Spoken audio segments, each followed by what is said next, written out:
Gracias por estar con nosotros, continuando con nuestra serie de episodios relacionados con la refrigeración comercial, cuartos fríos. Vamos a estudiar algunos diagramas típicos para el control de estos sistemas. Vamos a empezar a hacer el análisis con un sistema monofásico. Tenemos aquí línea y tenemos neutro. Vamos a explicar cómo trabajaría la corriente, cómo esta corriente se va a distribuir a lo largo del circuito de control. Tenemos la línea pasaría por acá, va a pasar si el interruptor de emergencia lo permite. Si el interruptor de emergencia lo permite, nos vamos a encontrar con dos relés térmicos, un relé para la condensadora, un relé térmico para la evaporadora, con el objetivo de proteger al equipo de altos consumos. Vamos a suponer que está cerrado, por lo tanto el equipo está trabajando en perfectas condiciones y la corriente logra volver a pasar estos obstáculos. Ahora nos encontramos con el presostato de alta y el presostato de baja. Si la presión es más baja que la más alta permitida, entonces la corriente pasaría este primer obstáculo. Igualmente, si la presión está por arriba de la presión más baja permitida, entonces la corriente puede pasar estos dos obstáculos. Tendríamos la corriente ahora en este punto. Vamos a señalar acá, punto que estoy colocando en círculo. Ahora la corriente tiene dos derivaciones. Tenemos un KM1 y tenemos un KM2. KM1 y KM2.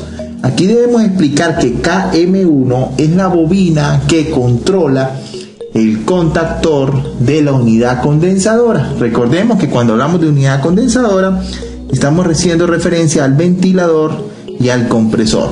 KM2 va a controlar los ventiladores del evaporador. Vamos a ver entonces, vamos a tratar que la corriente pase por acá. Si el interruptor de encendido del equipo está en la posición de permitir el paso de corriente de encendido, pasará la corriente. Ahora la corriente, ¿verdad?, que teníamos por este lado, se encuentra con un termostato. Si todavía no hemos alcanzado la temperatura que estamos buscando, debería estar cerrado y permitir entonces el paso de corriente. De esa manera llegamos a la bobina KM1.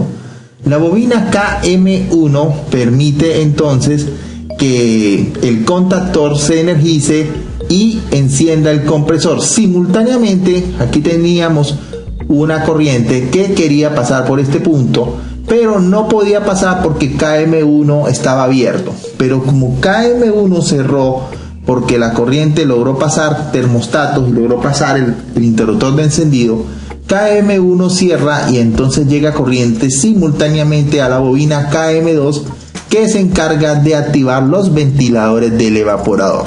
De esta manera hemos explicado un sistema de control bastante sencillo.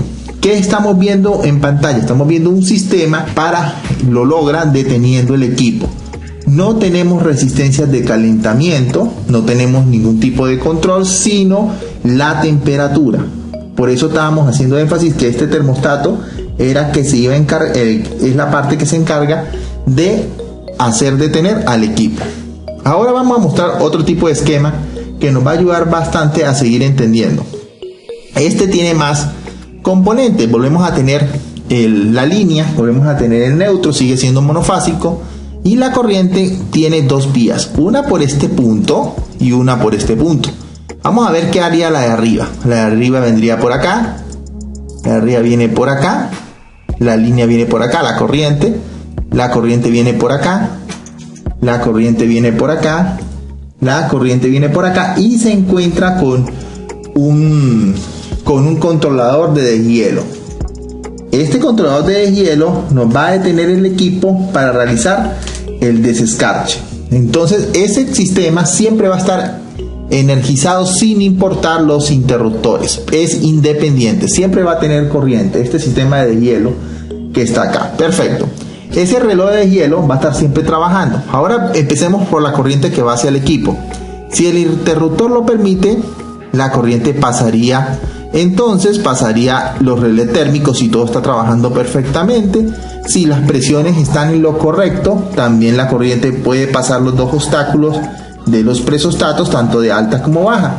Aquí la corriente se encuentra con dos caminos. Voy a hacer el círculo de dónde está la corriente en este momento. La corriente puede iniciar su recorrido hacia allá o lo puede iniciar hacia este punto. Ahora vamos a ver con la corriente iniciando hacia arriba. La corriente viene para acá, la corriente viene para acá,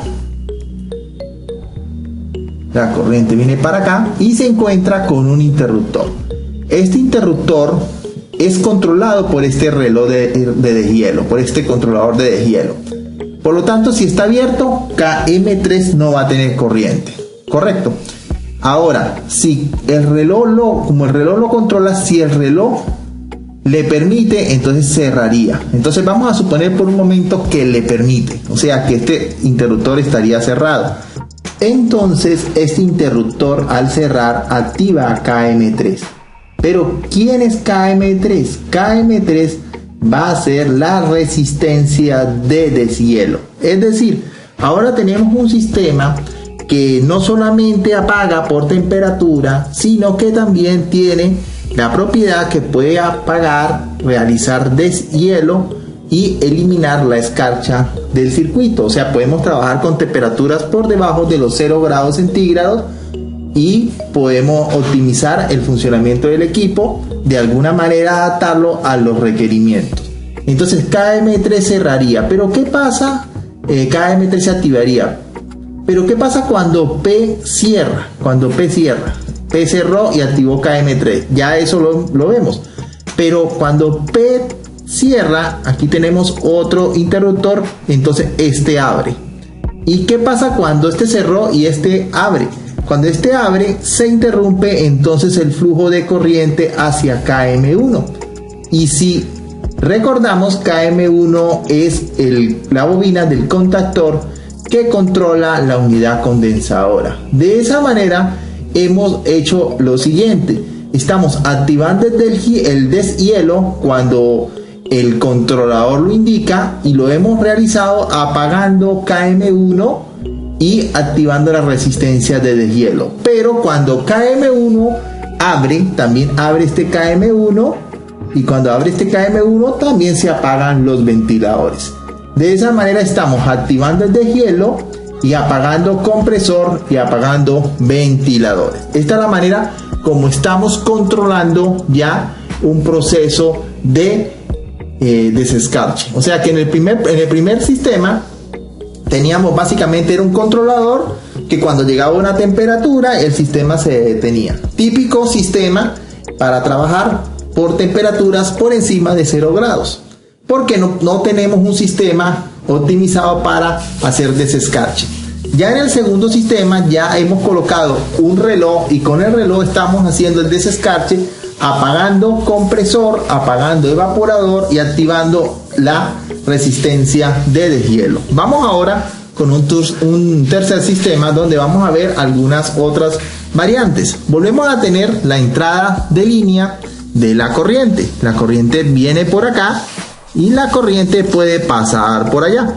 Vamos a ver qué pasa con la corriente que sube. La corriente que sube viene por este punto, sube, sigue subiendo independiente a cualquier interruptor y sigue alimentando a un reloj de deshielo.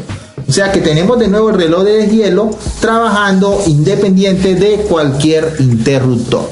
Perfecto. Ahora, ¿qué pasa con la corriente que viene hacia esta parte? Si la corriente pasa el primer interruptor, pasa los relés térmicos y pasa la presión alta, fíjense que ya no tenemos la presión baja acá, solamente tenemos ahora la presión alta. Tendríamos entonces la corriente en este punto. Vamos a ver qué opciones tiene la corriente en este punto. La corriente en este punto